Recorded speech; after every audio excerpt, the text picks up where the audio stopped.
The concrete floor is cold. That's the first thing Alexis Hartwell notices as consciousness flickers back. Cold and wet with her own blood. She can't move, can't breathe properly. Each attempt sends white-hot lightning through her chest. Through the ringing in her ears, boots scrape closer. Heavy, deliberate. The boots of a man who thinks he's already won. 11 holes puncture her tactical vest. 11 rounds, center mass, from less than 20 feet. The ceramic plates inside have shattered into a dozen pieces, each fragment driving into her ribs like shrapnel. She can taste copper, feel warmth spreading beneath her. A shadow falls across her face. The barrel of an MP5 enters her blurred vision, angling down toward her head. "Ghost Kid is down," the voice says into a radio. Cold, professional. A man who's killed before and will kill again. Confirming kill. The finger tightens on the trigger. Alexis Hartwell is 27 years old. She's 5'3" and weighs 120 pounds. 48 hours ago, she was living alone in a cabin in Montana, guiding tourists through the wilderness, trying to forget that her father died 5 years ago in Syria. Now she's dying in a black site in Colorado, surrounded by the bodies of men she's killed, 3 floors underground in a facility that doesn't officially exist. The weapon clicks, a fresh magazine sliding home. This is where her story ends, or where it truly begins. Dawn breaks cold over the Flathead National Forest, the kind of cold that makes your lungs ache with the first breath, that turns exhaled air into fog thick enough to see. The aspens are already bare, their white trunks like ghosts against the dark pines. Snow dusts the high peaks, promising winter's arrival. Alexis Hartwell runs 5 miles every morning, no exceptions. The trail is familiar beneath her feet. Every route, every rock, every turn memorized through 5 years of repetition. Her breath comes in steady rhythms, in through the nose for 4 counts, out through the mouth for 4 counts. The technique her father taught her when she was 8 years old. Control your breathing, you control your body. Control your body, you control the situation. She can still hear his voice. Commander Garrett Ghost Hartwell, SEAL Team 6. 28 years of service. 243 confirmed missions. A legend in a world that deals in legends. Officially killed in action, March 2019, Syria. Classified operation. No details released. Closed casket funeral. 21 gun salute. Folded flag placed in her hands while she stood there, 22 years old, watching her entire world get lowered into the ground. 5 years. It's been 5 years, and some mornings she still wakes up expecting to hear him in the kitchen, brewing coffee so strong it could strip paint. The cabin appears through the trees, small, isolated, exactly the way she wants it. Solar panels on the roof, propane tank around back, 30 miles from the nearest town. The kind of place where nobody asks questions, where the only visitors are the elk that come down from the high country when the snow gets deep. She slows to a walk for the last 100 yards, letting her heart rate settle. There's a routine to these mornings, a ritual. Run 5 miles, 50 push-ups, 50 sit-ups, then the shooting. Always the shooting. The rifle is already set up on the bench she built last summer. Remington 700 in .308, the same model her father carried on his first deployment. Custom stock, match-grade barrel, Schmidt and Bender scope. Every surface lovingly maintained, cleaned after every use. It was his rifle. Now it's hers.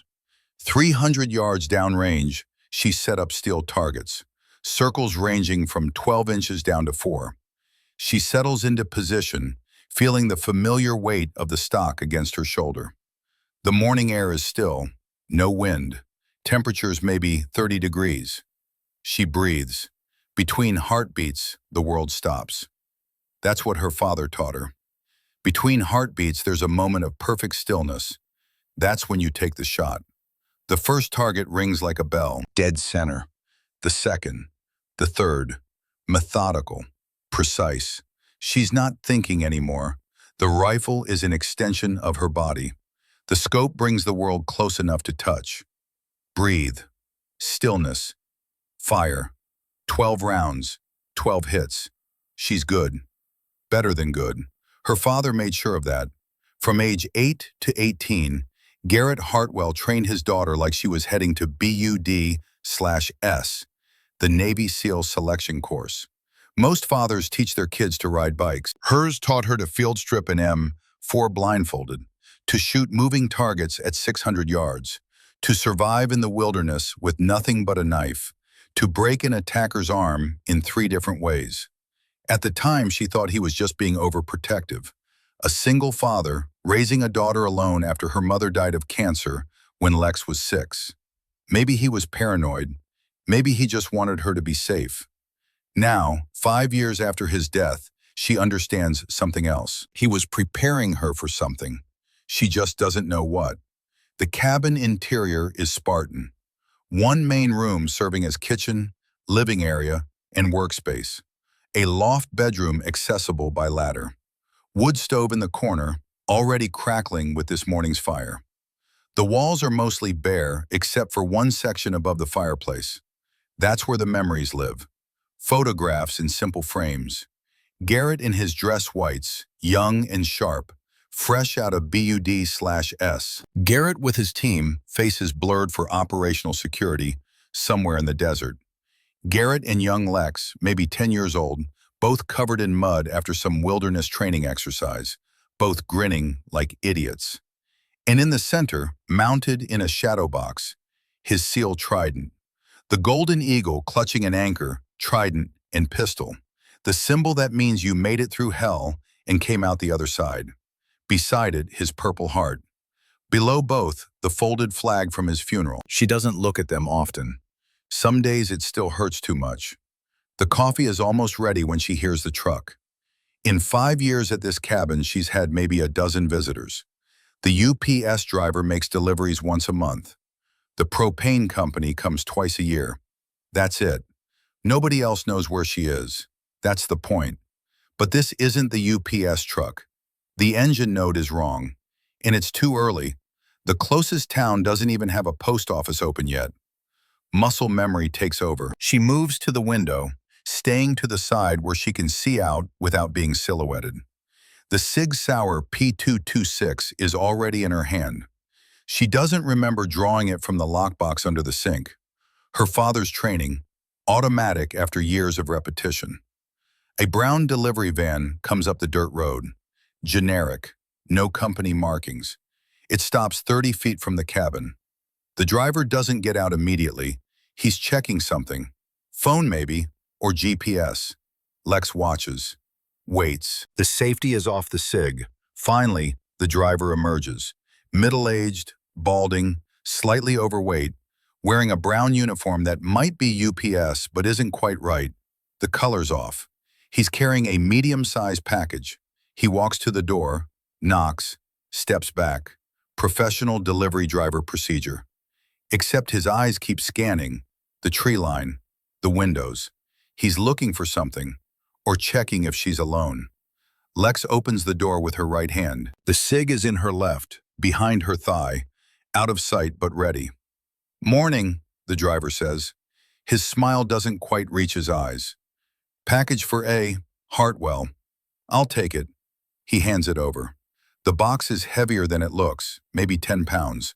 No return address, no company logo, just her name and address in printed labels. Need a signature? She asks. No, ma'am. You have a good day. He's back in the van before she can say anything else.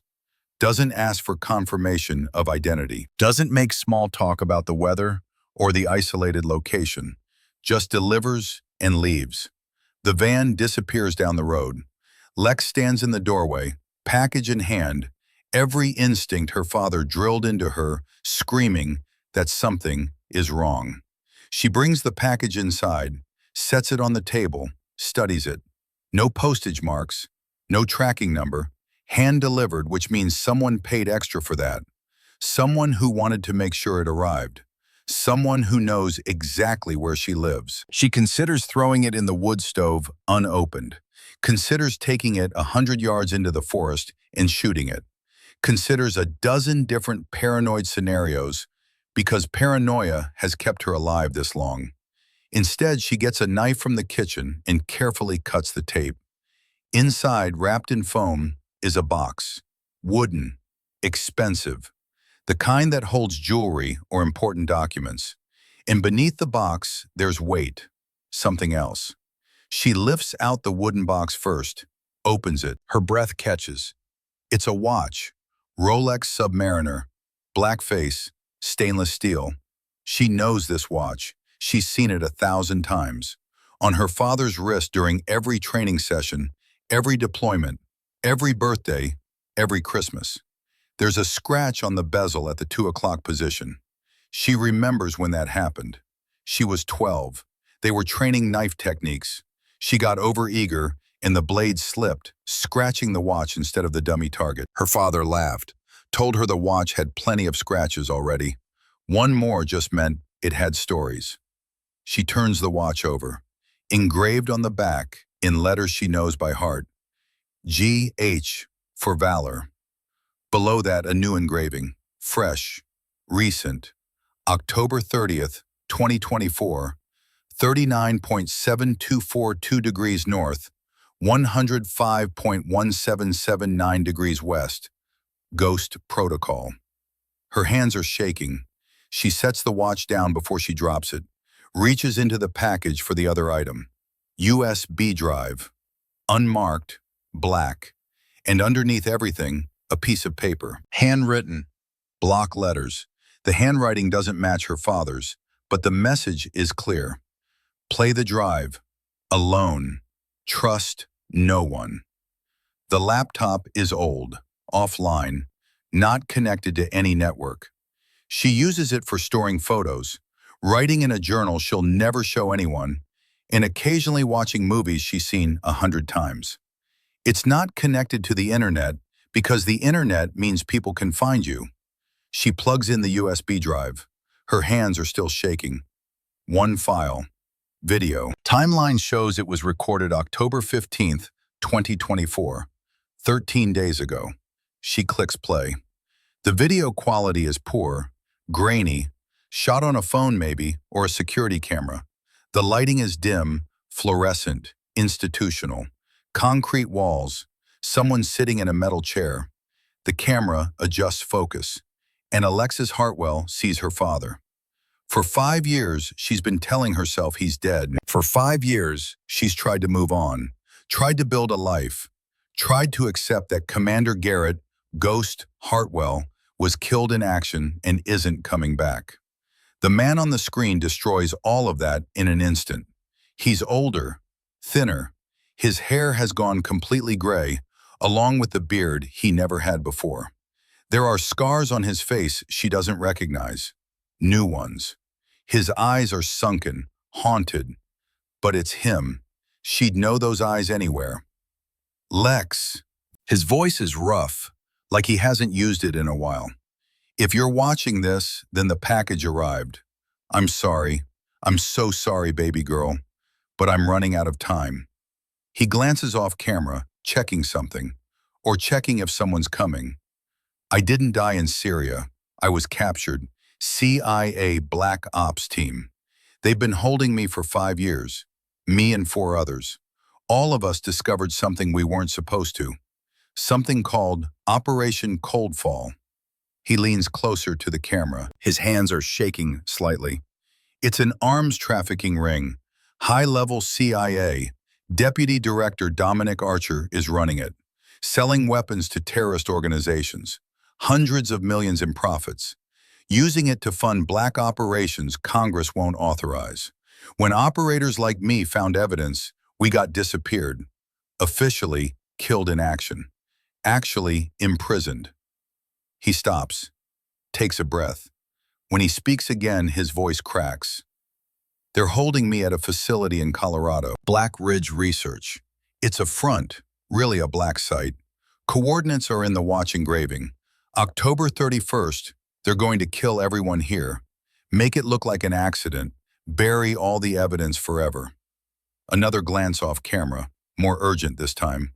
Lex, I need you to listen carefully. Everything I taught you, from age 8 to 18, it wasn't just to keep you safe. I was training you for this, for the day they came for me, for the day you'd need to finish what I started. Tears are streaming down her face now, but she doesn't move, doesn't blink, doesn't want to miss a single second. There are 3 people you can trust.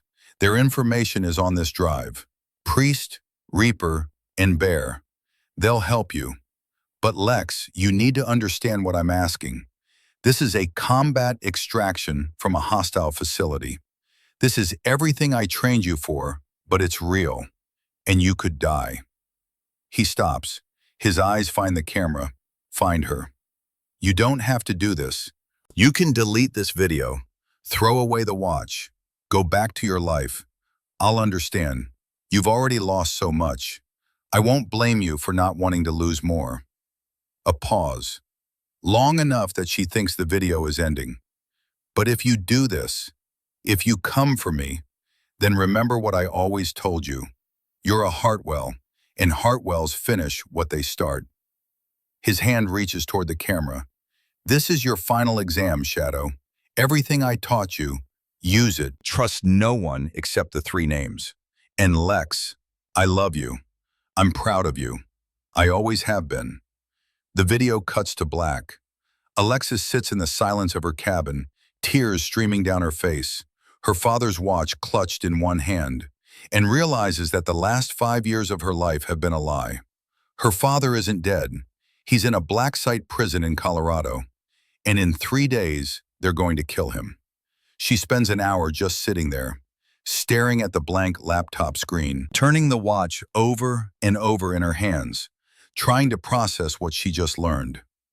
Garrett Hartwell is alive. 5 years of grief. 5 years of trying to move on. 5 years of quiet rage at a world that took her father and gave her nothing but a flag and a medal and condolences from people who didn't know him. All of it a lie. He's been alive this whole time. Imprisoned. Tortured, probably. And she had no idea. The rational part of her brain, the part that sounds like a wilderness guide explaining weather patterns to tourists, says this is insane, says she should call the police, the FBI, a lawyer, someone official who can handle this through proper channels. But she knows better. Her father didn't spend 10 years training her in combat tactics because he thought the proper channels would work. He trained her because he knew they wouldn't. If the CIA is running an illegal arms trafficking operation, they control the proper channels. They control who investigates what. They control the narrative. Her father gave her 3 names, 3 people he trusts. She opens the second file on the USB drive. Ethan Priest Blackwood. Age, 61. Background, SEAL Team 3, 30 years service, retired 2022. Specialty, demolitions, breaching, explosives. Current location, Sheridan, Wyoming. Status, trustworthy, saved ghost's life, Afghanistan, 2008. There's a phone number, an address, and a note in her father's handwriting. He owes me his life. He'll help. Catherine Reaper Vaughn. Age, 53. Background, Delta Force, CAG. 25 years service. One of first female operators. Specialty, intelligence, infiltration, interrogation. Current location, Seattle, Washington. Status, trustworthy. Worked with Ghost 2015 to 2018. Very close. The note, she never believed I died. She'll help. Jackson Bear Maddox. Age, 59. Background, Green Beret plus Force Recon Marine. 32 years service. Specialty, heavy weapons, battlefield medicine, tactical coordination. Current location, Billings, Montana. Status, trustworthy. Lost son 2017, linked to Operation Coldfall. Personal stake. The note, he wants revenge, use that. Three aging warriors. Three people who have every reason to want to stay retired, stay safe, stay out of whatever black ops nightmare her father stumbled into. And her, 27 years old, no military service, no combat experience outside of training drills with her father. 5'3" and 120 pounds.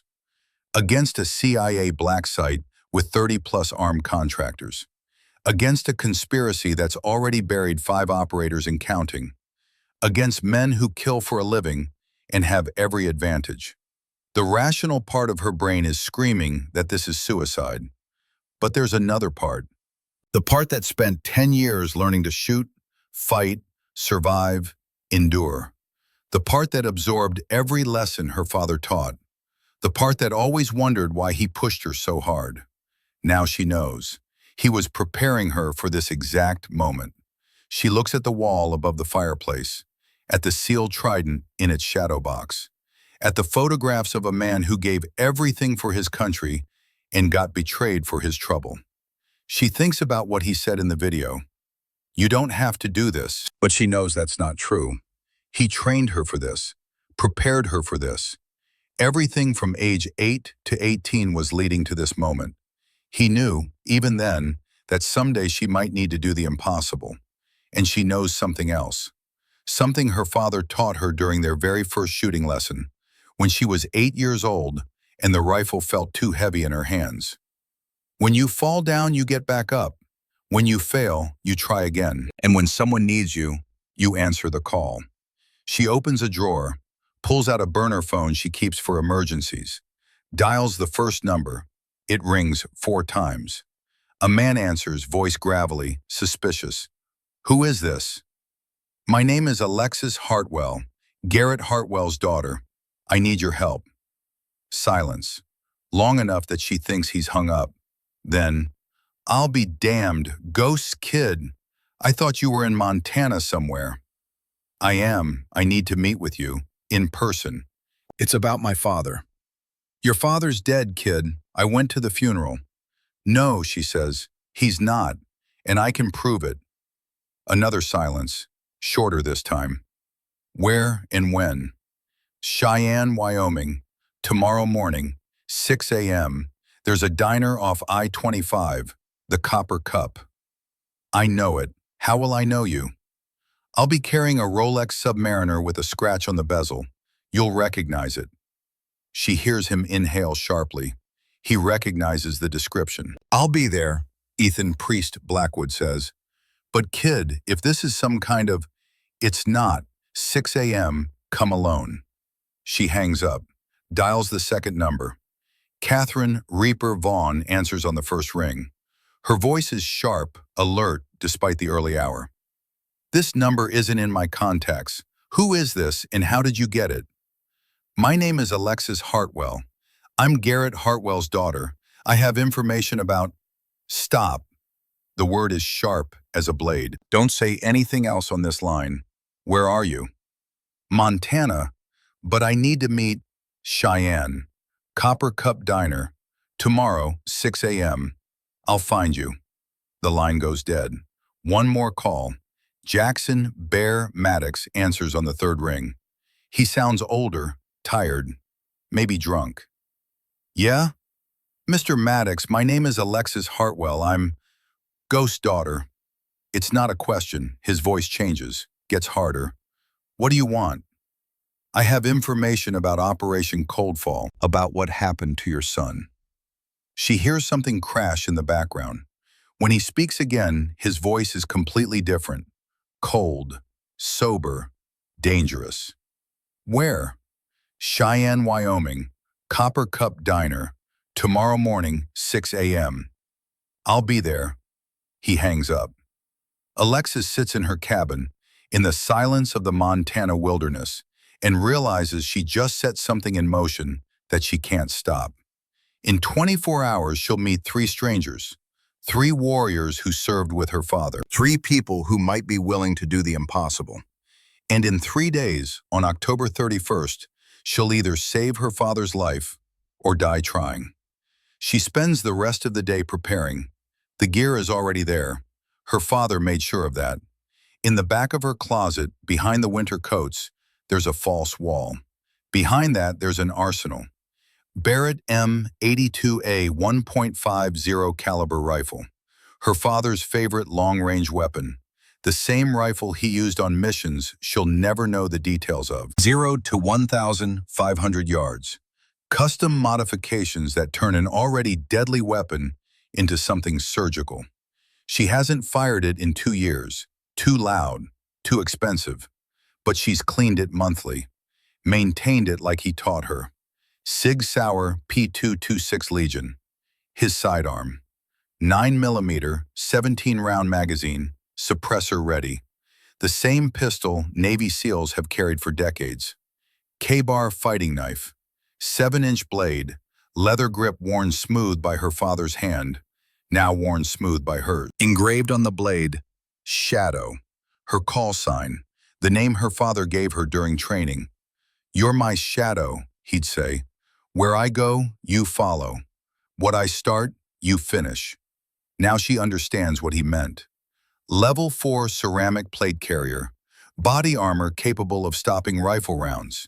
It's heavy, uncomfortable, but it might be the difference between living and dying.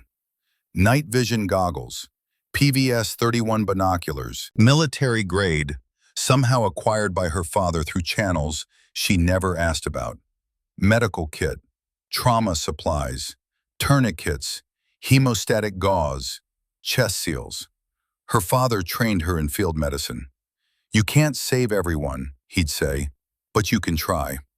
Communications gear, encrypted radios, frequencies she memorized years ago and never thought she'd use. She lays it all out on her bed, checks every piece, function tests the weapons, inventories the ammunition. Her father's voice in her head, calm and methodical. "Inspect your gear like your life depends on it, because it does." As the sun sets over the Montana mountains, Alexis Hartwell transforms her cabin into a staging area. Maps spread across the table, coordinates checked and double-checked. The Black Ridge facility pulled up on satellite imagery, a compound in the mountains of Boulder County, Colorado. Isolated, fortified, exactly the kind of place where you'd hide something the government doesn't want found. Or someone. She makes a decision. Tomorrow, she'll meet the 3 warriors her father trusts. She'll show them the video, share the intelligence, ask for their help. But if they say no, if they think it's too dangerous, too impossible, too insane, she'll go anyway. Because that's what her father trained her to do, finish what he started. She spends the evening packing, clothes, gear, supplies. The Barrett goes into a hard case. The SIG into a concealed holster, the knife onto her belt. She packs like she's not coming back to this cabin, because she might not be. As midnight approaches, she sits one more time in front of her laptop, plays the video again, studies her father's face, the way his eyes move, the tone of his voice, looking for any sign that this is fake, that someone's forcing him to say these things. But she knows her father. Knows the way he holds himself, the way he speaks. This is real. He's alive, and he needs her. She closes the laptop, walks to the wall above the fireplace, takes down the shadow box containing his SEAL trident, opens it, lifts out the golden pin. "I'm coming, Dad," she whispers to the empty cabin. Shadow is operational. She pins the trident to her tactical vest, right over her heart. Then Alexis Hartwell walks out of her cabin in the Montana wilderness, locks the door behind her, and drives into the night. Tomorrow, in Cheyenne, Wyoming, she'll begin assembling a team. In 3 days, she'll infiltrate a black site prison, and either way, her old life is over. The woman who was a wilderness guide, who tried to forget, who tried to move on, is gone. In her place is someone else. Someone her father spent 10 years creating, Shadow. And shadows don't die. They just wait for the right moment to strike. The Copper Cup Diner sits just off Interstate 25, the kind of place truckers stop for coffee at 3 in the morning and retirees gather for breakfast at dawn. Neon sign buzzing in the pre-dawn darkness, steam rising from roof vents. Inside, vinyl boots and a counter worn smooth by decades of elbows. Alexis Hartwell arrives first. She parks her truck in the back corner of the lot, where she can see all approaches. Old habit, her father's training. Never put yourself in a position where you can't see what's coming. She's wearing jeans, a flannel shirt, a canvas jacket, trying to look like just another local, grabbing breakfast before work. But beneath the jacket, the Sig Sauer rests in a concealed holster. And in the truck bed, hidden under a tarp, the Barrett and the rest of her gear. The watch sits on the table in front of her. Her father's Rolex. The scratch on the bezel catches the diner's fluorescent lights. She orders coffee, black, doesn't touch it, just watches the door. At 5:53, a man walks in. Tall, 60-something, built like he used to be much bigger before age and wear carved him down to gristle and bone. Gray beard trimmed military short. Eyes that scan the room with the automatic assessment of someone who spent a lifetime evaluating threats. He sees the watch, sees her, walks over. "You're smaller than I expected," Ethan Blackwood says. His voice carries the rasp of too many years shouting over explosions. "I get that a lot." He slides into the booth across from her. Up close, she can see the scars. One running through his left eyebrow, another on his neck, mostly hidden by his collar. His hands are weathered, knuckles thick from breaks that healed wrong. "That's Ghost's watch," he says. "Yes. He's dead. I was at Arlington when they buried him. They buried a flag in a closed casket. My father wasn't in it." Priest studies her face. She doesn't flinch, doesn't look away, lets him see whatever he needs to see. "You have proof," he says. She pulls out her phone. No words, just presses play on the video. Priest watches. His expression doesn't change, but his hands grip the edge of the table. When the video ends, he sits back, silent for a long moment. "Son of a bitch," he finally says. "He's alive." For 3 more days, then they kill him. The door opens, a woman walks in, 50s, shoulder-length hair going gray, lean and hard in the way that comes from never stopping training. She moves like a dancer, or a predator. Her eyes find Alexis immediately. Catherine Vaughn doesn't ask permission, just sits down next to Priest. "Show me," she says. Alexis plays the video again. Catherine watches without expression. But when Garrett's face appears on screen, something flickers in her eyes. Pain, maybe, or rage. When it ends, she doesn't speak, just stares at the blank phone screen. "How long were you two together?" Alexis asks, quietly. Catherine's eyes snap up, sharp, defensive. Then she sighs. 3 years, 2015 to 2018. We kept it quiet, fraternization rules. But yeah, we were close. He talked about you, before he died, before I thought he died. What did he say? That you were the best operator he ever worked with, and that if something happened to him, you'd never believe the official story. Catherine's jaw tightens. I didn't. Everyone said I was crazy, that I needed to let it go. But I knew something was wrong. The door opens again. This time it's a bear of a man. 6'4", broad shoulders, gut that used to be muscle, face carved from granite, moving slower than the others, favoring his right leg, but his eyes are alert, dangerous. Jackson Maddox doesn't sit, just stands at the end of the table, looking at each of them. "This about Coldfall?" he asks. "Yes," Alexis says. "Then I'm in. Whatever it is, I'm in." "You haven't even heard the plan yet," Priest says. "Don't care. They killed my boy. Said it was enemy fire in Afghanistan, but I found evidence.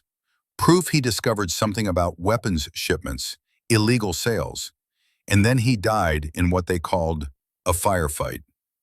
Bear's hands are clenched into fists. "If this is about taking them down, I don't need details. I'm in." Alexis gestures to the booth. "Sit. You need to see something." Bear watches the video standing up. When it ends, he pulls out a chair from a nearby table, sits. His face has gone pale. Garrett Hartwell, he says quietly. I served with him in 2010, Helmand Province. Thought he was one of the good ones. He is, Alexis says. That's why they buried him. The four of them sit in the diner as the sun rises outside. The waitress comes by twice, refilling coffee, sensing something in the air that keeps her from asking too many questions. Alexis spreads out what she has. Satellite images of Black Ridge facility, coordinates, guard rotation schedules Catherine pulled from sources Alexis doesn't ask about.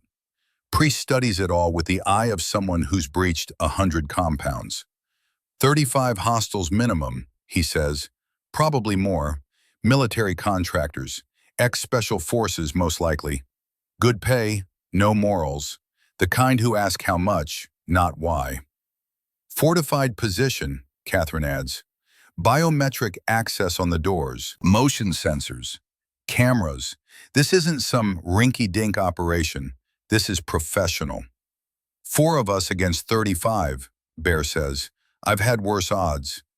You were younger then, Priest points out. So were you. Alexis looks at each of them. 3 warriors who should be retired, who've already given decades to service, who have every reason to say this is crazy and walk away. I need to be clear about something, she says. I've never been in combat, never served. Everything I know, my father taught me, but I've never actually done it. Never been shot at, never killed anyone. Can you shoot? Priest asks. Yes. How well? Cold bore, 1,500 yards, first round hit, confirmed last month. The 3 of them exchange glances. That's sniper grade, Catherine says. Your father taught you that? He taught me everything. From age 8 to 18, CQB, field medicine, survival, cryptography. He said he was preparing me to protect myself. Now I know he was preparing me for this. You ever done CQB drills against live opponents? Bear asks. Yes, against him, for 10 years. Priest leans back. Ghost was one of the best close-quarters fighters I ever saw. If he trained you personally for a decade, you're probably better than half the operators I served with. Probably isn't good enough for this, Catherine says, but she's studying Alexis with new respect. We need to test you, see what you can actually do. Fine, Alexis says. Test me. 4 hours later, they're at an abandoned warehouse outside Cheyenne, a place Priest knows about, used by private contractors for training. He made a call, got them access for the afternoon. Catherine has set up a CQB course, plywood walls creating a maze, man-shaped targets placed throughout, some marked as hostiles, some as civilians. It's a judgment drill, the kind that separates good shooters from good operators. Simunition rounds, Catherine says, loading a modified M4. Hurt like hell but won't kill you. You go through the course, neutralize hostiles. Don't hit civilians. We'll be playing opposition force, trying to kill you. All 3 of you? All 3 of us. Alexis takes the rifle, checks the chamber, magazine, safety. Her hands move automatically, muscle memory. One more thing, Priest says. You get hit 3 times, you're dead. We stop the drill. Understood. They give her 30 seconds to study the course layout. Then Catherine kills the lights. Alexis moves. The warehouse is dark, but not pitch black. Enough ambient light from windows to see shapes. She's through the door, rifle up, moving fast but controlled. First corner, she slices it properly. Sees the target. Hostile. 2 rounds, center mass. Moving. Muzzle flash to her left. She drops, rolls. Simunition rounds crack overhead. She comes up firing. Bear's position. 3 rounds. Hears him grunt.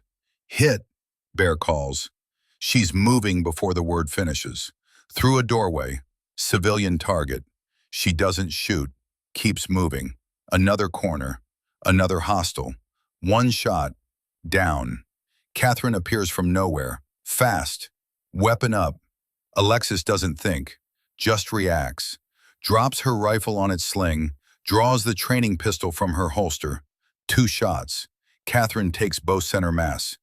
Hit, Catherine says. There's surprise in her voice. Priest is the dangerous one. He knows it. She knows it. He's got decades of experience, and he's good at this. She finds him in the back section. Or he finds her. Hard to say. They engage simultaneously. She feels one round hit her vest. Ignores it. Keeps firing. He takes 2. They're both still moving. Hand to hand. He's bigger, stronger, more experienced. She's faster. Uses his size against him. Sweep the leg. He goes down. She's on him, training knife to his throat. Dead, she says. The lights come on. All 3 of them are staring at her. Time? Priest asks. Catherine checks her stopwatch. 3 minutes, 40 seconds. 7 hostiles neutralized. 0 civilian casualties. 1 hit taken. Bear is laughing. Actually laughing. Ghost's daughter. I'll be damned. Priest stands, rubbing his knee where he hit the ground. You'll do, he says. And from him it sounds like high praise. They spend the rest of the afternoon planning. Real planning. Mission parameters, equipment needs, insertion method, extraction plan, contingencies, the way professionals do it. The Black Ridge facility sits in the mountains, isolated.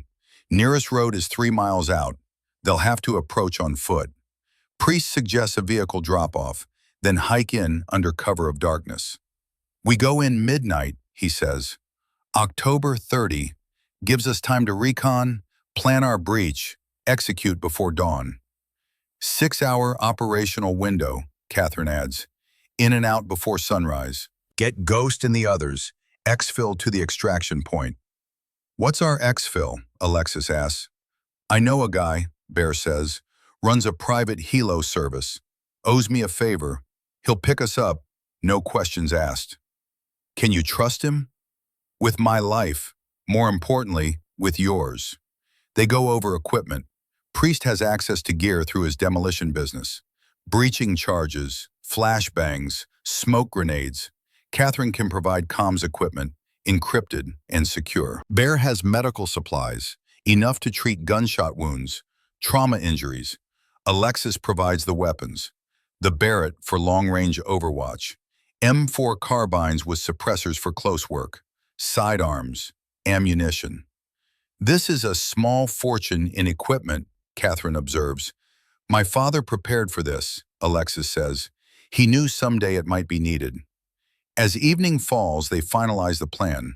Alexis will take overwatch position. 800 yards out, elevated. The Barrett gives her reach and precision. She'll cover the team's approach, eliminate sentries, provide suppressive fire if needed. Priest, Catherine, and Bear will make the breach. Get inside. Locate Garrett and the other prisoners. Extract them. Simple. Straightforward. Likely to get them all killed, but it's the best they have. One more thing, Alexis says. She pulls out her phone, shows them the message her father sent. The warning. Compromise in your team. One is not who they seem. The 3 of them look at each other. He sent this when? Priest asks. Last night, after I'd already contacted all of you. Then he knows we're coming, Catherine says, and he's warning you one of us is compromised. Or one of you is an infiltrator, Bear says. The tension in the room ratchets up. 3 warriors who don't know each other well, who are being told one might be a traitor. Hands drift closer to weapons. Stop, Alexis says. Her voice cuts through the tension. My father sent that message for a reason. To make us careful, vigilant, but also to make us think. Think about what? Priest asks. About who benefits from us doubting each other. If there is a traitor, the best way to neutralize us is to make us paranoid. Make us watch each other instead of the enemy. Catherine nods slowly. She's right. Divide and conquer. Classic. So what do? Bear asks. We verify everything, Alexis says. We don't trust blindly, but we don't tear ourselves apart either. We stay alert, we watch, and we complete the mission. And if one of us is actually compromised, Priest asks. Alexis meets his eyes. Then I'll handle it. There's steel in her voice, the kind that comes from her father's training, from 10 years of being taught that sometimes you have to make hard decisions. The three veterans recognize it, respect it. Fair enough, Priest says. They split up to gather gear, plan to meet at a staging area outside Boulder at 10 p.m. the next night. From there, they'll make the final approach to Black Ridge. Alexis drives back to her motel alone, checks in under a fake name, pays cash, old tradecraft her father taught her. In the room, she lays out her gear, inspects every piece. The Barrett gets a full cleaning. The SIG gets checked and rechecked. Fresh magazines loaded. She tries to sleep but can't. Tomorrow night, she'll be in combat. Real combat. Not training drills with her father. Not shooting at steel targets in the Montana wilderness. Real bullets. Real enemies. Real consequences. People will die. Maybe her. She thinks about her father. Wonders what he's thinking right now. If he knows she's coming. If he's proud or terrified or both. She thinks about the three people she's putting her trust in. Warriors, yes, but also strangers. And one of them might be compromised. At 2 a.m., unable to sleep, she goes to the motel parking lot, runs through kata drills her father taught her, hand-to-hand sequences, muscle memory, breathing, control. A car pulls into the lot.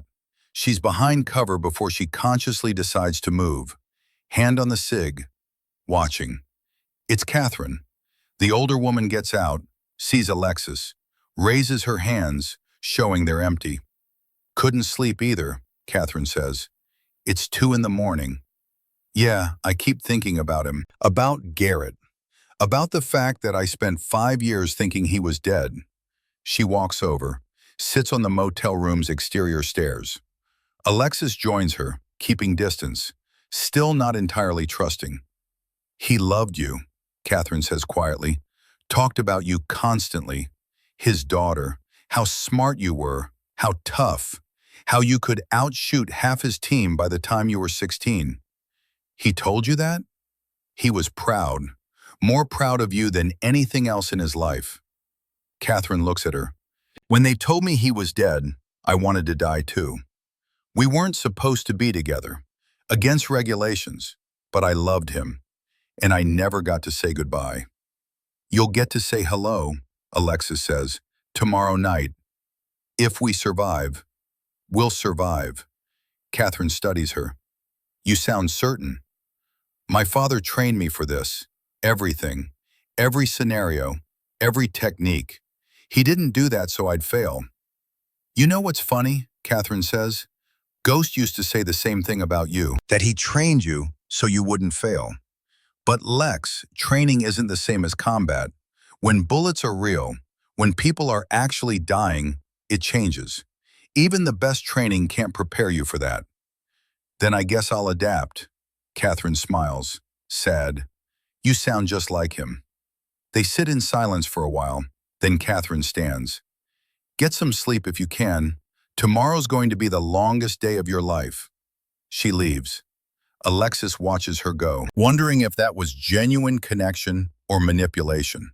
Wondering if Catherine is who she claims to be. Wondering if she's about to trust the wrong people. But she has no choice.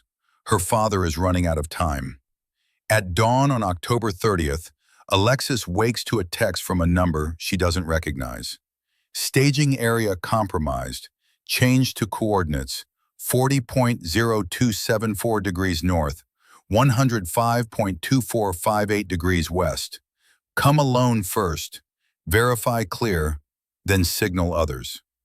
No signature, but it's from one of the burner phones they distributed yesterday. She checks the coordinates. Different location. Still outside Boulder, but more remote. Could be legitimate security precaution. Could be a trap. She arms herself. The SIG under her jacket.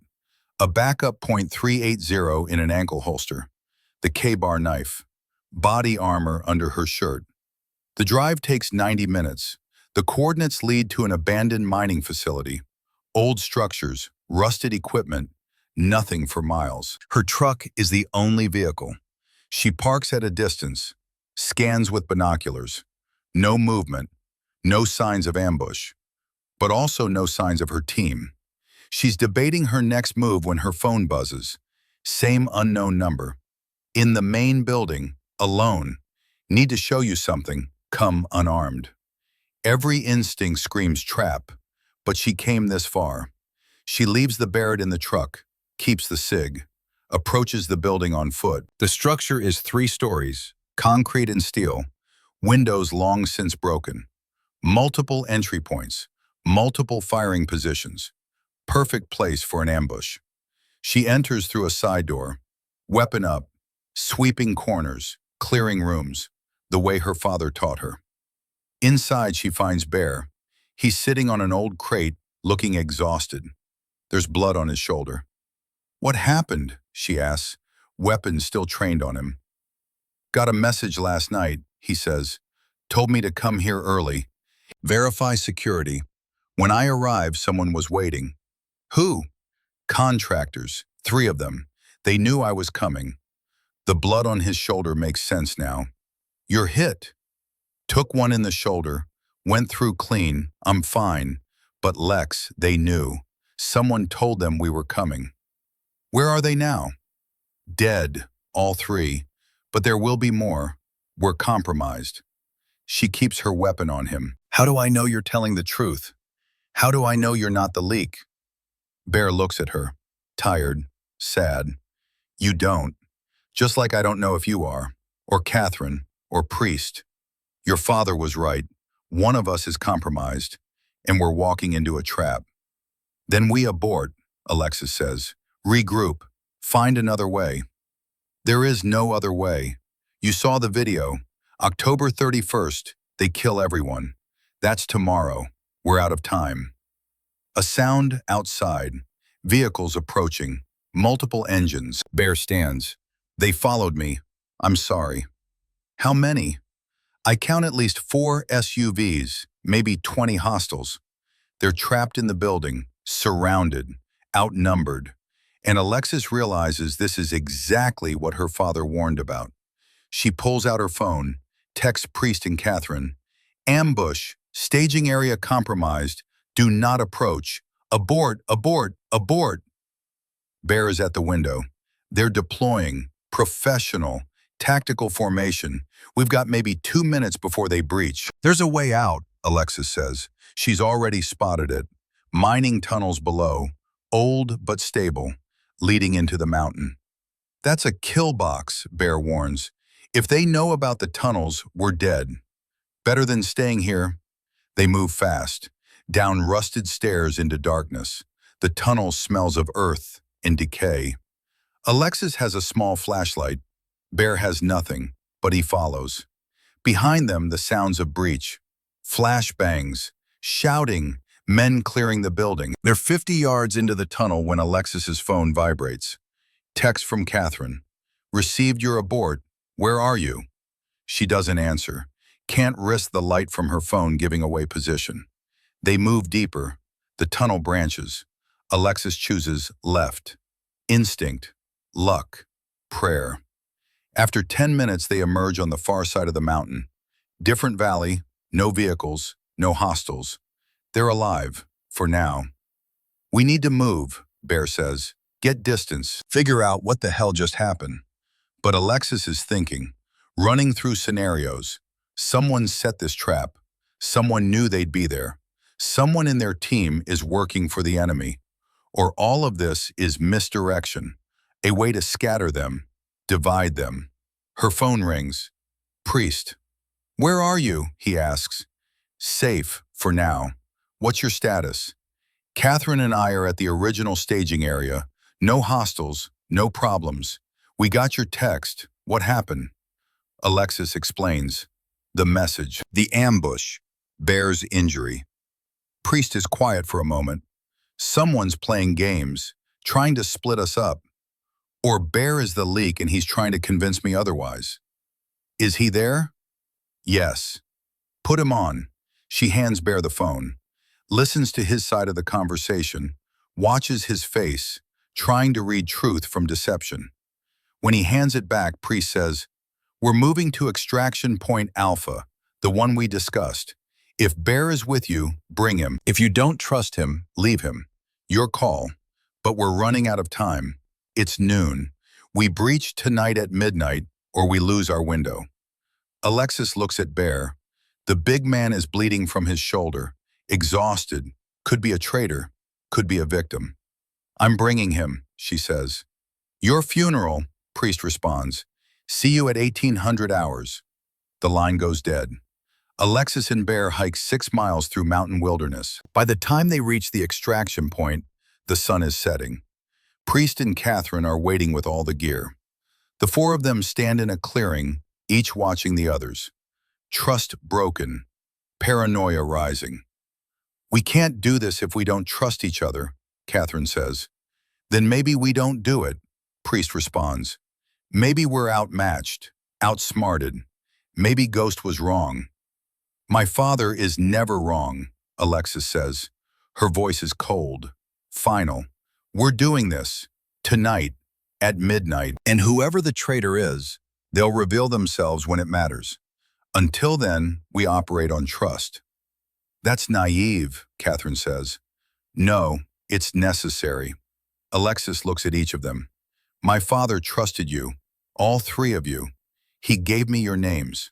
So either he was wrong, or someone got to one of you after the fact.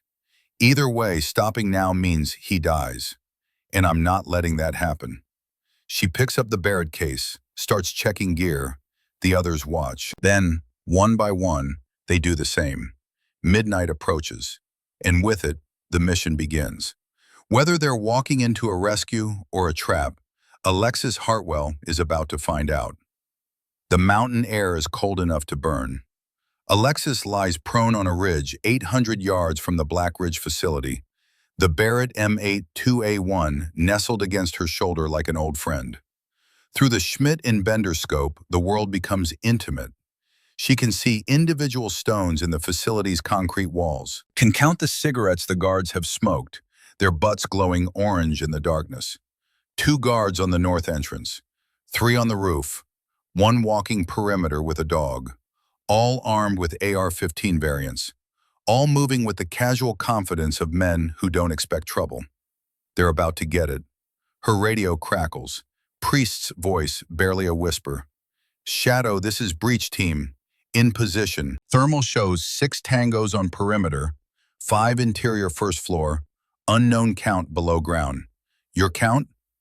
"I have visual on 8 exterior," Alexis responds. Her voice is calm, controlled. None of the fear churning in her gut makes it through. 2 north door, 3 roof, 1 perimeter walking, 2 south side near vehicle depot. "Copy. Catherine is on the fence. 90 seconds to breach. On your signal, take the roof." "Roger, standing by."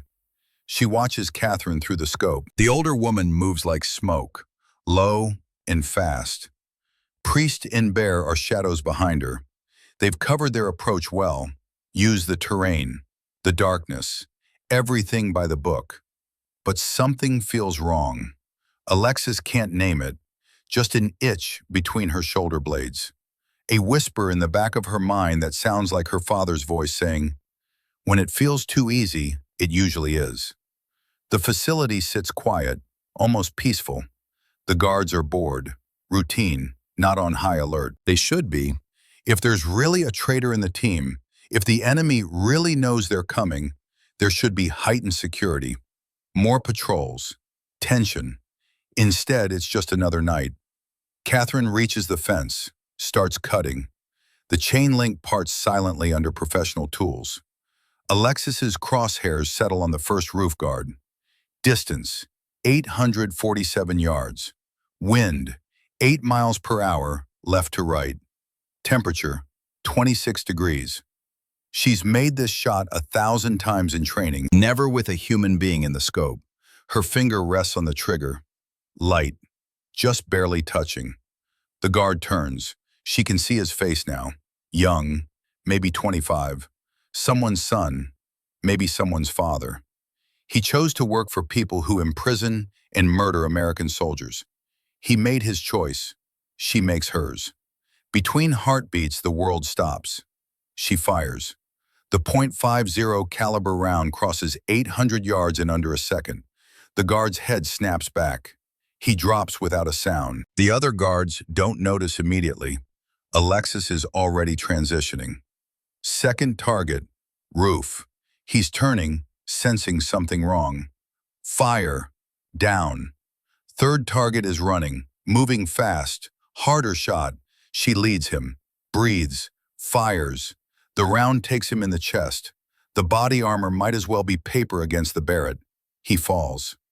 3 roof guards down, she reports. Perimeter guard with dog is turning, taking shot. The man is 400 yards out, moving. The dog is barking now, knows something is wrong.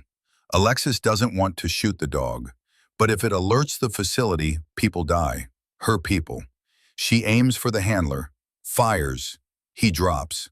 The dog runs confused, terrified. North entrance, 2 guards, Priest says. We need them quiet. Alexis shifts. The 2 guards are close together, talking. One is lighting another cigarette. She fires. The first guard drops. The second has maybe half a second to register what happened before the second round finds him. Clear, she says. You're clear to breach. Through the scope, she watches Priest place charges on the door. Catherine and Bear stack up behind him. Professional. Perfect. The charges blow. Silent. Just a puff of smoke and the door swings open. They're inside. And Alexis is alone on the ridge with her rifle and her doubts. Inside the facility, Priest moves like he's 20 years younger. The breach was clean, no alarm yet. They're in a corridor, concrete walls, fluorescent lights, industrial, exactly like the intelligence suggested. Too exactly. Catherine is on point, weapon up. They clear the first room, empty. Second room, empty. Storage, janitorial supplies, nothing. This is too quiet, Bear whispers. Stay sharp, Priest responds. They reach the stairwell. According to the blueprints Catherine acquired, the holding cells are 2 levels down. They start descending, weapons up, each corner a potential kill zone. Level down, corridor extends both directions. Catherine signals left. They move. First door, Priest tries it. Locked. Electronic keypad. Catherine pulls out a device, some kind of bypass tool. 30 seconds and the lock clicks. The room beyond is an office, computer, files, but also something else. Bear sees it first. That's a surveillance feed. Multiple monitors showing camera angles, the perimeter, the roof, the corridors they just walked through, and every single camera has been looped, playing footage from hours earlier, making it look like the facility is normal, quiet. We're expected, Catherine says. The lights cut out. Emergency reds kick on, and from somewhere below, an alarm starts wailing. Priest's radio crackles. Not Alexis, someone else. A man's voice, calm, almost amused. Welcome to Blackridge, Priest. It's been a long time. Priest's face goes white. That's not possible. Who is it? Catherine demands. Dominic Archer, Deputy Director, CIA, the man running Operation Coldfall. The voice continues. You've walked into a trap, all of you. Did you really think we didn't know you were coming? We've been tracking you since Wyoming. The messages, the phone calls, the equipment purchases, every single step. Then why let us get this far? Priest asks. Because we needed to be sure. Needed to know if Ghost had distributed evidence. If his daughter had it. Now we know. You came to rescue him. Which means you don't have anything concrete. You're operating on hope. Catherine is checking exits. All the doors have locked. Blast doors, heavy, reinforced. We're trapped, she says. Not yet, Bear responds. He's already placing charges. We blow our way down. Get to Ghost. Get out. On the ridge, Alexis hears everything through her radio. Hears the trap close. hears Archer's voice explaining how they've been played from the beginning. Her finger moves to transmit, to say something, anything. But a sound stops her. Behind her. Close. She rolls, fast. The Barrett abandoned, Sig Sauer in her hand. 3 men, tactical gear, night vision, weapons raised. They found her position. Drop it, the lead man says. Alexis doesn't drop anything. She fires. 2 rounds. The lead man goes down. The other 2 scatter. Return fire. Rounds crack past her head. She's moving, rolling down the ridge, using terrain. They have night vision. She doesn't. Disadvantage. But she knows this mountain. Studied it for hours through her scope. Knows every rock, every tree. She comes up firing. Drops the second man. The third is good. Professional. He flanks. She feels the impact before she hears the shot. Her shoulder. Burning. Wet. She's been hit. Training takes over. Ignore the pain. Return fire. The third man drops. She's alone again. Bleeding. 3 bodies around her. She keys her radio. Breach team, Shadow, I'm compromised. 3 hostiles engaged and eliminated. I'm hit. Shoulder. Still combat effective. No response. She tries again. Nothing. Either they can't respond or they're already dead. She looks at the facility. 800 yards. She's the overwatch. The cover. If she abandons position, they have no support. But if she stays here and more enemies come, she's dead. Her shoulder is screaming. She checks the wound. Through and through. Miss the bone. Lucky. She packs it with gauze from her kit, ties it off. The bleeding slows. She makes a decision, abandons the Barrett, takes just her SIG, her knife, and 1 fragmentation grenade from her kit, starts moving toward the facility. 800 yards, injured, alone. But her father is down there. She runs. Below ground, Priest charges Blow. The door to the stairwell shreds. They push through, smoke and dust, down to the next level. The corridor is different here. Older. More prison than research facility.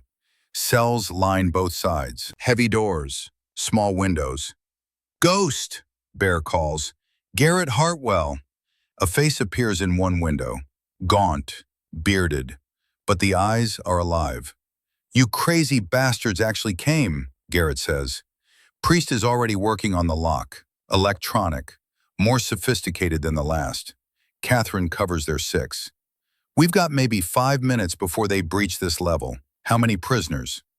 5 total, Garrett says. Me and 4 others, all in this block. Bear is checking the other cells, calling out names. Blake Thornton, Rachel Brennan, Marcus Webb, Dylan Cross, all present. Can you walk? Priest asks Garrett. Been locked in here for 5 years. Walking might be optimistic, but I can move.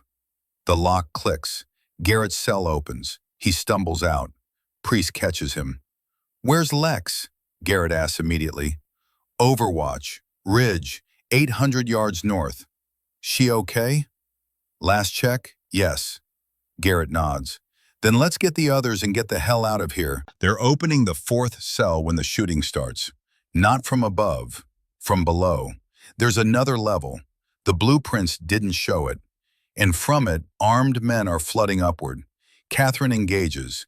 3-round bursts. Controlled. Professional. Contact. Multiple hostiles. At least 15. Bear drags the freed prisoners back. They're weak. Malnourished. Most can barely stand. We can't fight our way out with them, Priest says. They'll be cut down in seconds. Garrett grabs a rifle from a fallen contractor. Works the action. Then we hold here. Make them come to us. We'll be trapped, Catherine says. We're already trapped, Garrett responds. Question is whether we die running or fighting. The firefight is chaos. The corridor becomes a kill zone. Priest throws flashbangs. The contractors are professional, but they're bunching up. Classic mistake. Bear's M4 cuts them down, but there are too many, and they keep coming. The south entrance has bodies. The guards Alexis shot.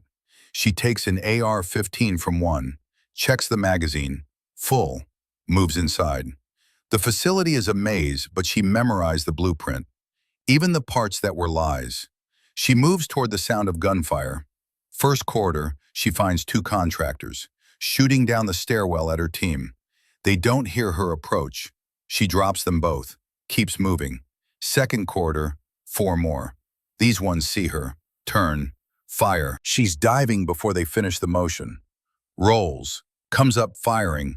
Two down, the others scatter. She pursues, aggressive, the way her father taught her. When you're outnumbered, be crazy. Make them react to you. Third corridor intersection. 5 contractors emerge from a side hallway. They've flanked her position. "Contact rear!" she shouts into the radio, though she doesn't know if anyone can hear. The first burst catches her center mass. 3 rounds. The ceramic plates in her vest absorb them, but the impact drives her backward into the wall. Her shoulder wound tears open. Fresh blood. She returns fire, dropping 1 contractor. Another burst. 4 more rounds slam into her chest. The plates are cracking now. She can feel it, can hear the ceramic fragmenting with each impact. She's still firing. Another contractor down. 2 left. The third burst is point blank, 15 feet. The contractor has her dead to rights. He's methodical, professional, taking his time to make sure. 4 rounds, all center mass, 11 total. The last plate shatters completely. The fragments drive into her ribs like shrapnel. She feels bones break, feels something tear inside her chest, her lung, tastes blood in her mouth. She goes down hard, face first. The AR-15 clatters away across the concrete floor. The contractor approaches, cautious, professional, kicks her rifle further away, stands over her body. "Ghost Kid is down," he says into his radio, confirming kill. He raises his weapon, aims at her head. This is the moment from the cold open, the moment where everything should end. The weapon clicks, fresh magazine sliding home. Except Alexis Hartwell isn't done. Her father trained her for this, for the moment when the body says stop, but the mission says go. For the moment when you're broken but not beaten. For the moment when death is standing over you and you have one chance, one breath, one movement. Her hand finds the K-bar on her belt, the blade her father carried, the blade with her name engraved on it. Shadow.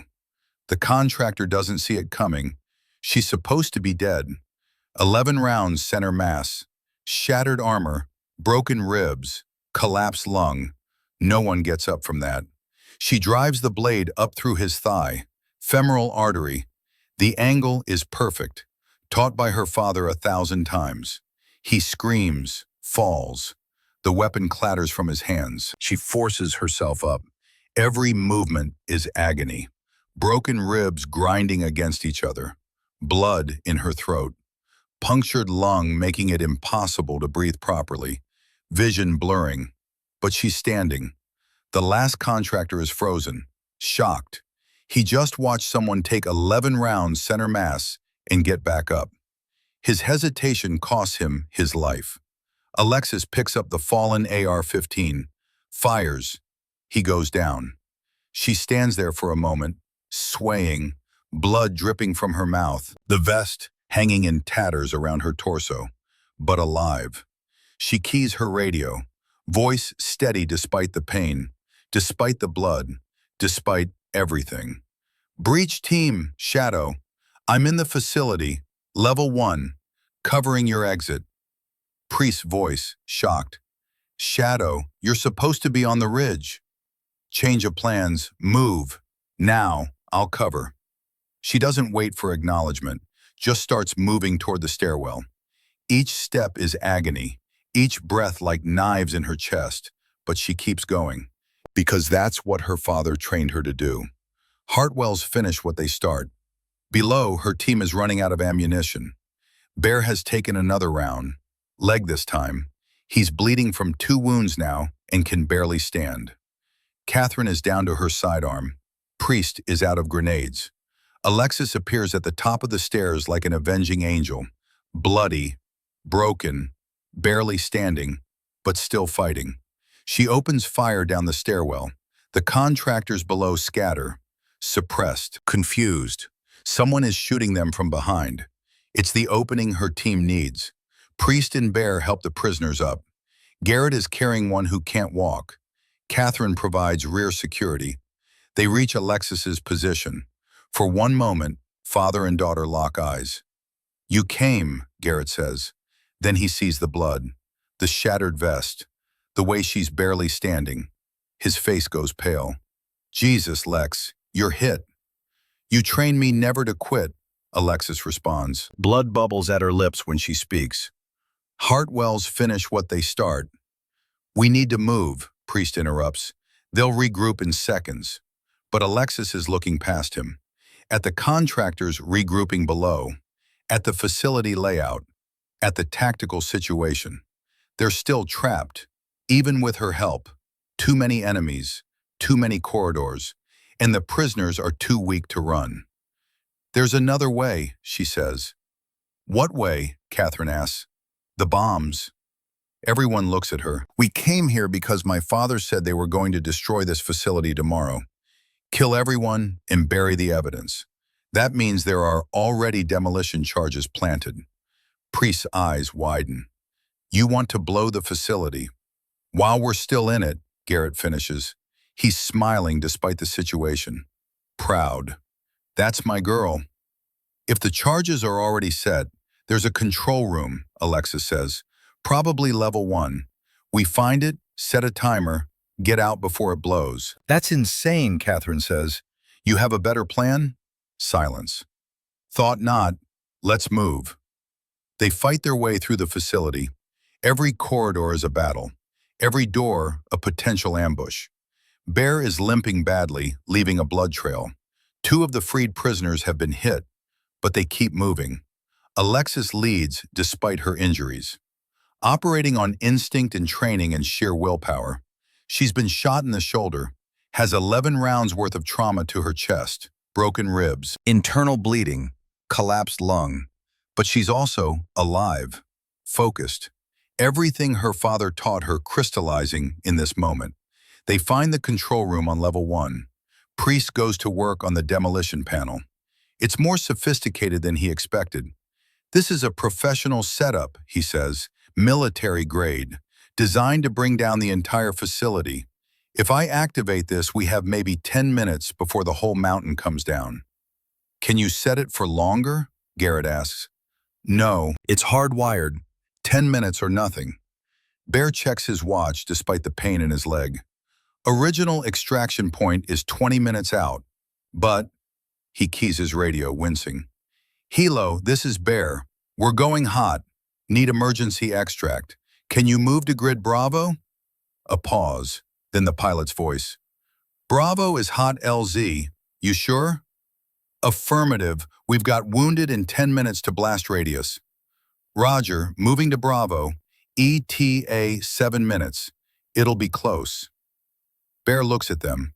"Extraction point Bravo is 8 minutes out, if we move fast." They all know what that means. 8 minutes to travel. 10-minute timer. It'll be close. Very close. Garrett looks at his daughter, then looks down at his side. Blood. A lot of it. Seeping through his shirt from a wound Alexis hadn't noticed in the chaos. "Dad, you're hit." "Took a round in the fight getting down here," Garrett says. His voice is weaker than it was. "Didn't want to worry you, but Lex, I can't run. Not fast enough." Bear kneels despite his own leg injury, checks Garrett's wound. His face says everything. Liver hit, maybe kidney. He needs surgery, hours, not minutes. Alexis feels something break inside her chest. Not physical, something deeper. "Then we carry you. We're not leaving you." "You can't carry me and the prisoners," Garrett says. "Not fast enough, not far enough." He looks at the timer. "Someone needs to stay. Make sure Archer doesn't disable the charges, and I'm the only one who can't run." "Dad, no." "Shadow, listen to me." He grips her shoulders, ignores the pain it causes her broken ribs. Your mission is complete. You rescued me, got the prisoners. Now you need to finish it, get them to safety, expose Coldfall. That's the mission. The mission is bringing you home.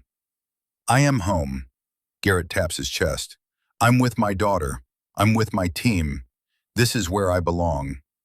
Priest moves to the panel, hand hovering over the activation switch. Garrett, do it, Garrett says.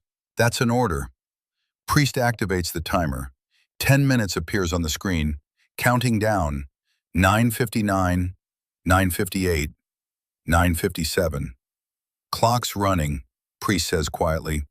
Alexis looks at her father, sees the blood, sees the acceptance in his eyes, knows she can't change his mind, but also knows she won't accept it. I love you, Dad. I love you too, baby girl. Now go. That's an order.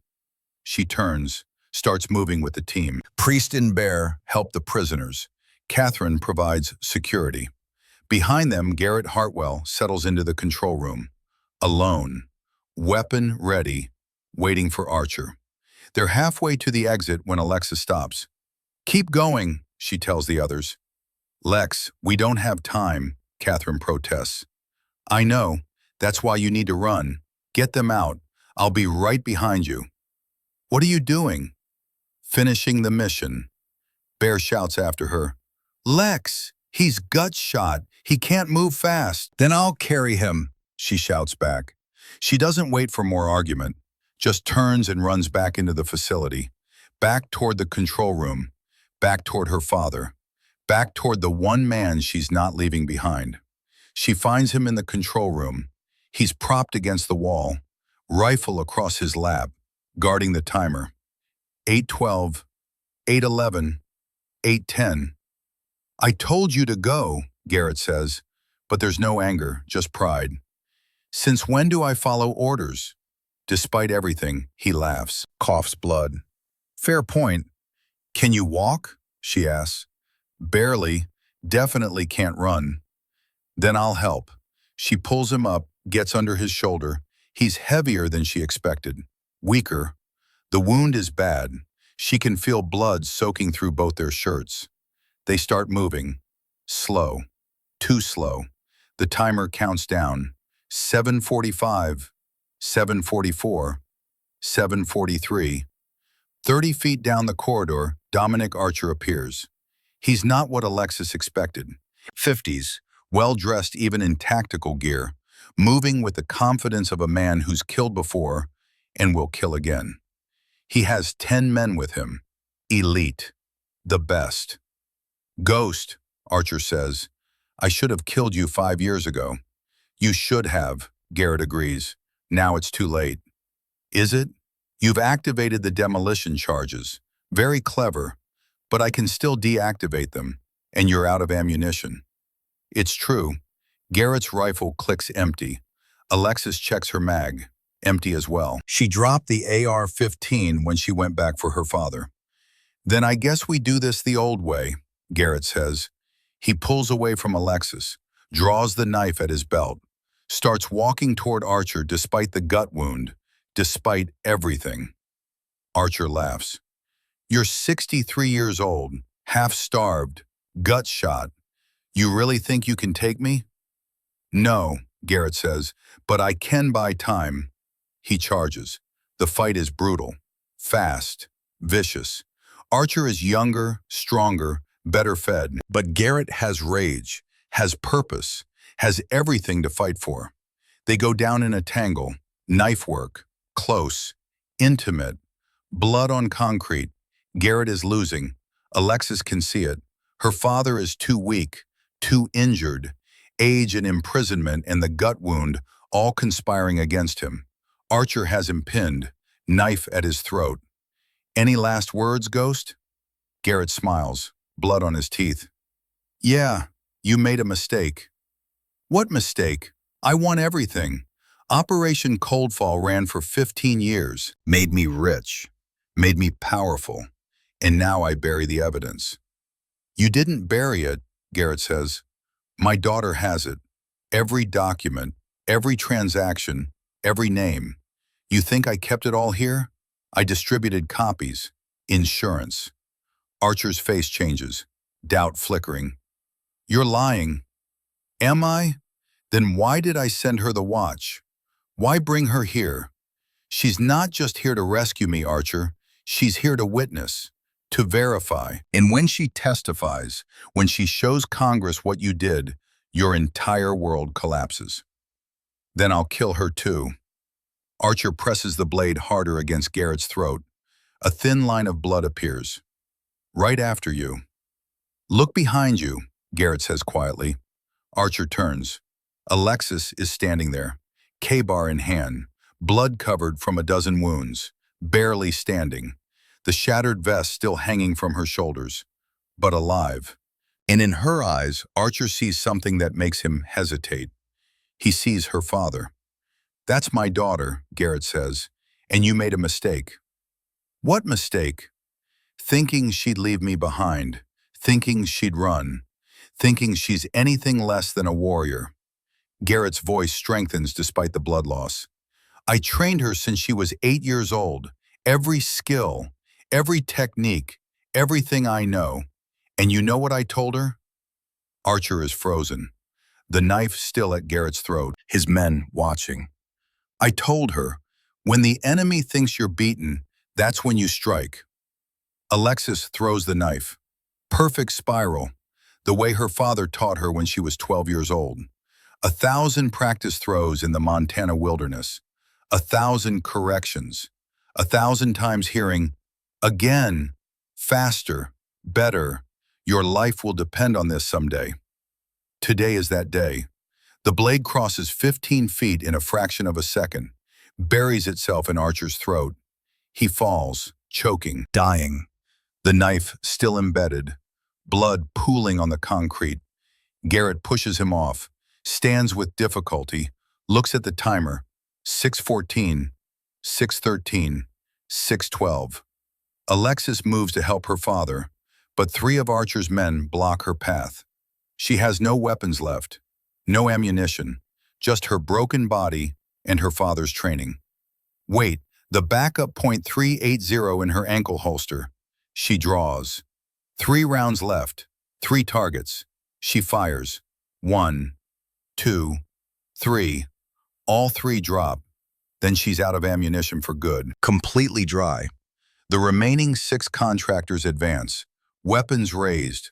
She just stands there, bleeding, defiant, waiting. Come on then, she says. They come. The next 30 seconds are a blur. She moves through them like a ghost, like her father taught her. Fast, brutal, no wasted motion. She takes more cuts, more hits, bleeding from a dozen places. But she doesn't stop. 4 contractors down. Improvised weapons, a dropped rifle used as a club, a tactical vest ripped off one to use as a shield. Pure violence, pure will. 2 more contractors. One gets behind her, grabs her injured shoulder. The pain is white-hot, blinding. She screams, then twists, brings her elbow up, into his throat, crushes his windpipe. He falls choking. 1 left. A gunshot. The last contractor drops, shot from behind. Catherine appears, smoking pistol in her hand. Told you I'd have your back? Couldn't leave you 2 to have all the fun. Together they help Garrett to his feet. 5:03, 5:02, 5:01.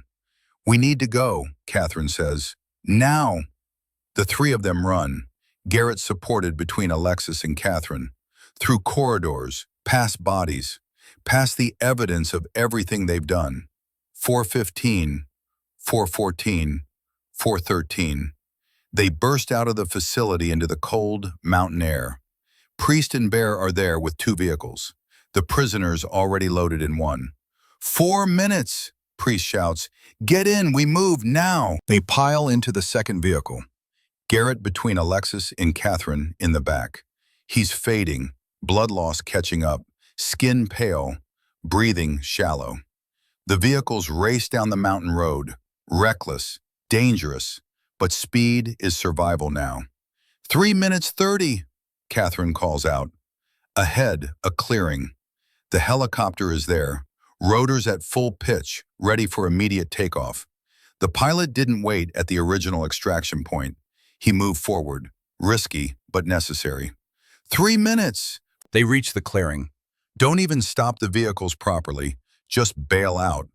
The helicopter's crew chief is helping load prisoners, moving fast, professional. 2 minutes 30, everyone in. Garrett stumbles getting out of the vehicle. Alexis catches him, practically carries him to the helicopter. Catherine helps from the other side. Her father is a dead weight now, barely conscious. 2 minutes! They're all in. The helicopter lifts off.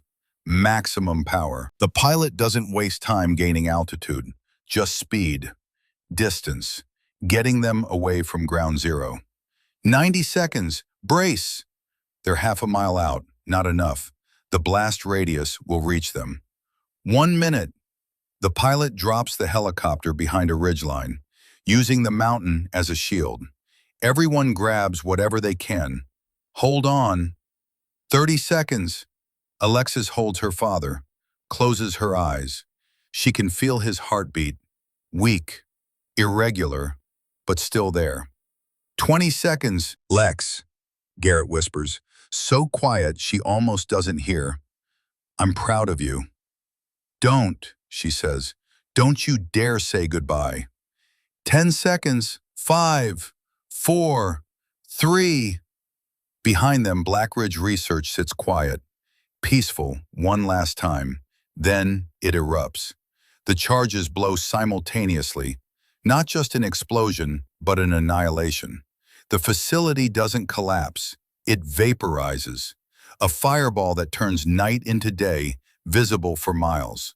The shock wave hits their helicopter even behind the ridge. The aircraft shudders, nearly flips, alarms blaring.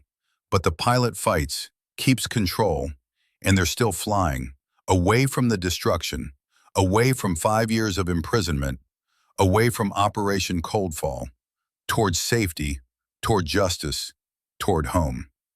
As they gain altitude and the facility becomes nothing but a crater in the distance, Alexis has a question that's been burning since Montana. Dad, she says over the helicopter noise.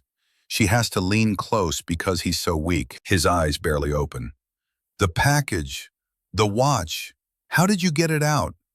Garrett manages a weak smile. I didn't. Had help on the outside. One of the guards, name was Patterson, ex-Marine, found out what Archer was really doing. Couldn't stomach it anymore. Where is he now? Dead, probably. Once he sent that package, his life expectancy dropped to 0. But he knew that, did it anyway. Garrett's eyes closed briefly. Good man. He saved all of us. Alexis nods, makes a mental note. When this is over, she'll find out what happened to Patterson. If he has family, she'll make sure they know he was a hero. Garrett's hand finds hers, squeezes weakly. You did good, Shadow. We did good, Ghost. He smiles, closes his eyes. Safe for the first time in 5 years. But he's not out of danger. Not yet. Alexis stands in front of a Senate committee, testifying about Operation Coldfall, the illegal arms trafficking, the Black Site prison, the operators who were buried to hide the truth. Catherine sits beside her, providing evidence, documentation, proof, everything they recovered before the facility was destroyed. Everything Garrett had hidden over the years. Outside, Priest and Bear wait with the freed prisoners, all of them ready to tell their stories. Bear walks with a cane now, the leg wound damaged nerves. He'll recover, but it'll take time. Priest has his hand on Bear's shoulder, brothers in arms. The scandal is massive. 8 officials arrested, congressional investigations launched, the entire operation exposed. Hearings broadcast live on every major network. Dominic Archer is dead, but his network is being dismantled piece by piece. Justice, slow but inevitable. After the testimony, Alexis drives back to Montana, but not to the old cabin. That life is gone. She sold it months ago. Too many memories, too much pain. She has a new place now, Bigger, room for guests, room for family. Her father is waiting when she arrives. Healthier now, weight returning to his frame, the gut wound healed after 3 surgeries and months of recovery. The haunted look slowly fading from his eyes, replaced by something like peace.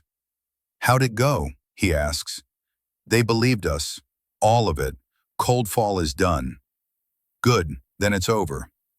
"Is it?" Alexis asks. "Will it ever really be over?" Garrett considers, looks out at the Montana mountains. "No, probably not. There will always be another operation, another conspiracy, another threat. That's the world we live in." Then what do? We stay ready, we stay sharp, and when the time comes, we fight. A car pulls up outside. A young woman gets out, 19, maybe 20, blonde hair pulled back in a ponytail. She walks with purpose toward the cabin, nervous but determined. "Who's that?" Alexis asks. "Samantha Brooks, Blake Thornton's daughter, one of the prisoners we freed. She wants to learn." Asked if we'd train her. Alexis looks at her father, sees the question in his eyes. "Us? Well, you did all the heavy lifting last time. Figure it's your turn to teach." Samantha approaches, knocks on the doorframe. "Ms. Hartwell? Mr. Hartwell? Thank you for seeing me. I want to learn what you know, want to be ready, in case they come for me like they came for my father." Alexis and Garrett exchange looks. See the determination in her young face, the fear, the need, the same look Alexis probably had at that age. See themselves. "Okay," Alexis says, "we'll train you, but you need to understand something. This isn't a game. This is your life. Every day, every choice, everything changes." "I understand. Do you? Because once you start down this path, there's no going back." Samantha meets her eyes, holds her gaze. "My father spent 5 years in a cell because he tried to do the right thing. You risked everything to save him, to save all of them. If that's what this path leads to, then I'm ready." Alexis nods slowly. "Then we start tomorrow, dawn, 5-mile run, then shooting." "Yes, ma'am." Samantha leaves. Alexis watches her walk back to her car, sees the future in her. "Another generation," Garrett says. "Another warrior." Is that what we are now? Training warriors? We're training survivors. People who can stand up when everything falls apart. Who can fight when no one else will. That's what you are, Lex. That's what you proved. She thinks about it, about the mission, the fear, the pain.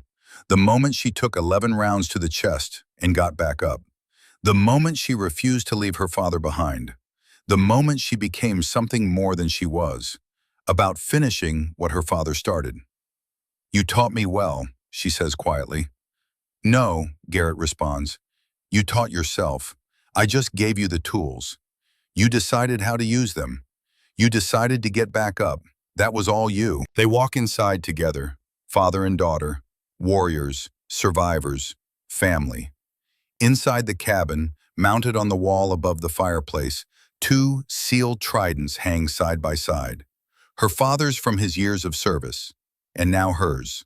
Not official, never earned through BUD/S, but earned through blood and sacrifice and impossible choices. Earned by refusing to quit when every rational person would have. Earned by taking 11 rounds to the chest and getting back up. Earned by finishing what her father started. Below the tridents, a new photograph. The team. Priest, Catherine, Bear, Garrett, and Alexis. Taken at Arlington after the congressional hearing. All of them alive. All of them standing together. Smiling despite everything they'd been through. Warriors, survivors, family. The sun sets over the Montana wilderness, painting the mountains gold and crimson. Tomorrow, a new student begins training. A new generation learns what it means to stand and fight, to endure the impossible, to get back up when the world says, stay down. And Alexis Hartwell, who was Shadow, who became Ghost's legacy, who survived what should have killed her and came back stronger, understands finally what her father was building all those years. Not a soldier, a legacy, one that will never die, because shadows don't die. They just wait for the right moment to strike. And when they do, they finish what they start, always.